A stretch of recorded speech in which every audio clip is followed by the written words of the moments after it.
Noël Akossi Benjo, vice-président chargé de la coordination générale du parti, a livré le message du président du parti à l'endroit des hauts représentants. Le vice-président chargé de la coordination générale du parti a exposé la vision et le bien fondé des nouvelles réformes mises en place par le président Tidjane Thiam.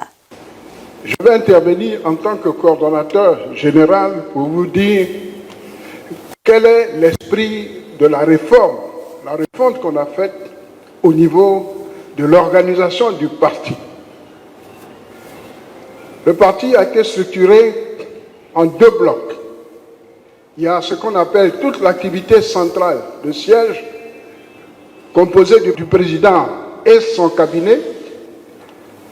Il y a la partie concernant la coordination générale que j'anime et le secrétariat exécutif qui est animé par le député maire Emou Siebest. À côté de cela, on a mis en place 15 structures locales qui sont pratiquement bâties sur la base du découpage administratif. Il y a 14 districts sur le plan national et un district au niveau de la diaspora. Mais vous devez savoir que désormais, le haut représentant répond directement du président du parti. À ce titre, il aura un certain nombre de choses à faire, mais il est comptable du résultat de performance de votre district. Demain, on ne dira pas que le PDCI a perdu, on dira que Abidjan a perdu, le district d'Abidjan. Et on verra de quelle façon chaque district contribue à la victoire et au bon fonctionnement de notre parti. Le haut représentant sera aidé dans sa fonction par des rapporteurs, par des secrétaires et la cellule de support. Il y a les maires, les délégués et un certain nombre de cadres. Mais il appartient au haut représentant et avec son équipe de redimensionner les personnes qui sont dans son équipe. Parce que, comme un entraîneur à qui on a confié une équipe, c'est lui qui va faire le recrutement, c'est lui qui fait le classement, et c'est lui qui dit si c'est du 4-4-2 ou du 4-3, c'est à lui de le faire.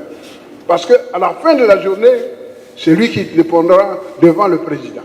Moi, en tant que coordonnateur général, le président vous l'a dit, on a rendu le système complexe avec les 15 districts, le secrétariat exécutif, le bureau politique, tous les organes.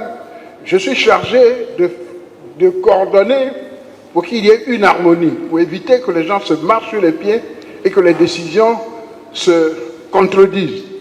Je serai un facilitateur pour les hauts représentants dans le sens que les décisions qu'ils vont prendre, qui sont adressées au président, je serai chargé d'être l'intermédiaire pour faciliter les choses.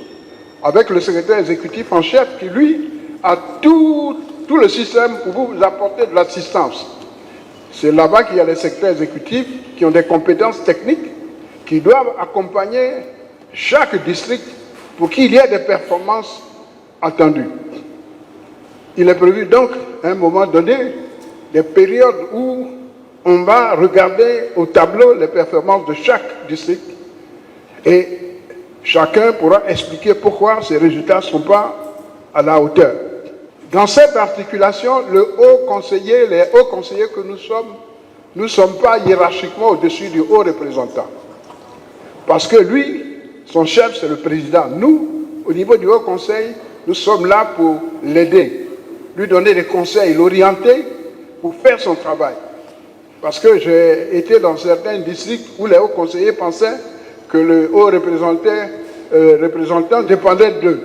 Ce n'est pas le cas. Le président a été clair, les hauts représentants répondent directement de lui.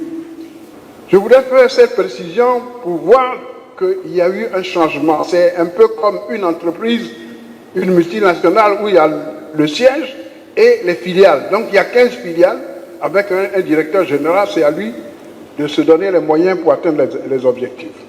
Donc c'est ces précisions-là que je voulais vous donner. Désormais, vous avez chacun votre bagage sur la tête. Le président et moi et le secrétaire exécutif, nous sommes là pour vous aider, vous accompagner, mais autant celui qui a des bons résultats sera récompensé, celui qui a des mauvais résultats, il sera remplacé. Parce qu'on a fait du laxisme en maintenant des gens incompétents à des postes.